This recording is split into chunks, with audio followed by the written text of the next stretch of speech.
The uninvited guest me name is Eleanor Walsh, and I'm 72 years old. I've lived a long life filled with both joy and heartache. But nothing prepared me for what happened at my son's wedding. It was a beautiful Saturday in October. The leaves were turning gold and crimson, and the air carried the crisp autumn scent I've always loved. My son, Thomas, was marrying a wonderful woman named Jessica. I had watched their love grow over 3 years, and my heart was full of happiness for them. I arrived at the venue early that morning. The place was elegant, with white flowers everywhere and soft music playing. I wore my best dress, a pale blue silk that Thomas had helped me pick out months before. I was so proud, so excited to see my boy begin this new chapter. I walked up to the registration table where 2 young staff members were checking names. I smiled warmly and said, "Good morning, I'm Eleanor Walsh, mother of the groom." The young woman looked down at her list, her finger running down the names. She looked up at me, confusion clouding her features. "I'm sorry, ma'am, your name isn't on our list." I felt my smile falter. There must be some mistake. "I am Thomas's mother." The young man checked his tablet, then looked at his colleague. They exchanged uncertain glances. "We don't have an Eleanor Walsh listed anywhere," he said. Apologetically, my chest tightened. I could feel the blood rushing to my face. Let me find Thomas. He'll clear this up." I walked through the entrance, my legs feeling unsteady. The ceremony area was filling with guests, their happy chatter creating a warm buzz. I spotted Thomas near the altar, adjusting his tie nervously. He looked so handsome in his tuxedo, so much like his father had on our wedding day. "Thomas," I called softly as I approached him. He turned, and when he saw me, something strange flickered across his face. Not joy, not welcome, something darker. "What are you doing here?" he asked, his voice low and tight. Those words hit me like a physical blow. "What do you mean?" "I'm here for your wedding." "I'm your mother." Thomas glanced around, making sure no one was listening. Then he looked at me with eyes I barely recognized. They were cold, distant. "Did you really think you'd be invited?" he asked, and each word felt like a knife. I stood there, frozen. Around us, people laughed and greeted each other warmly. But in our small bubble, there was only eyes. "Thomas, I don't understand," I whispered. He rolled his eyes, a gesture so dismissive it made my heart crack. "Of course you don't. You never understood anything." I felt tears threatening, but I held them back. I had learned long ago how to keep my dignity when the world was crumbling around me. "If that's how you feel," I said quietly, "I understand perfectly."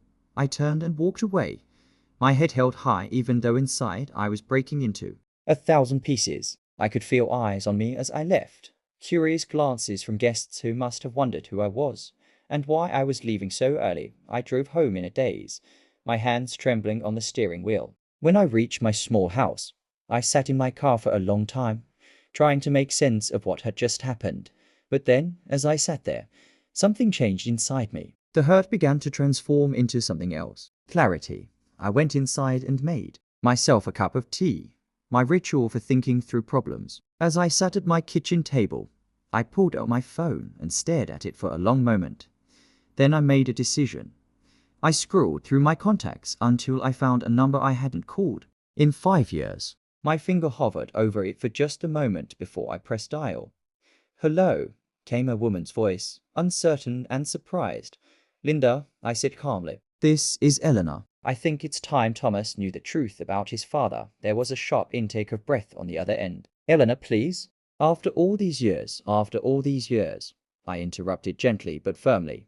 "He deserves to know that the man he idolizes, the man who turned him against me, spent 15 years having an affair with his business partner's wife. He deserves to know that his father chose you over his family, and I'm the one who kept that secret to protect him." The silence on the other end was deafening. I kept quiet.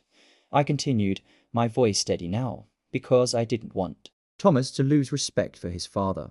Even after the divorce, even after Richard poisoned him against me, I stayed silent. "But if Thomas thinks I'm not worthy of being at his wedding, perhaps he should know who his father really was.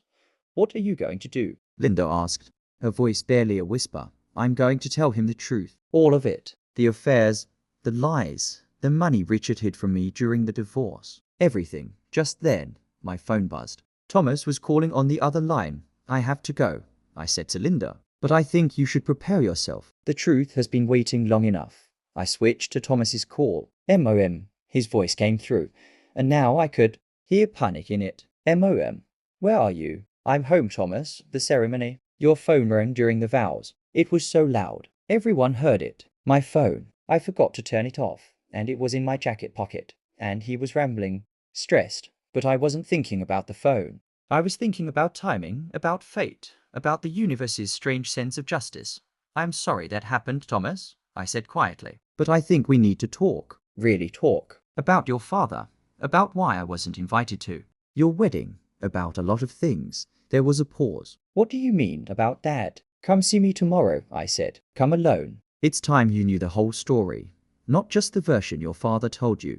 After I hung up, I sat back in my chair and closed my eyes. I didn't feel victorious. I didn't feel vengeful. I felt tired and sad and strangely at peace. The next morning, Thomas arrived at my door. He looked exhausted. His wedding night, clearly troubled by our conversation. Jessica was with him, holding his hand. I invited them in and made coffee. We sat in my living room, the same room where Thomas had played as a child, where we'd celebrated birthdays and Christmases before everything fell apart. Your father had an affair, I began, and I watched Thomas's face go pale. For 15 years, with Linda Hartman, his business partner's wife. I found out when you were 12. Thomas shook his head. That's not possible. Dad said you were the one who. I know what your father said.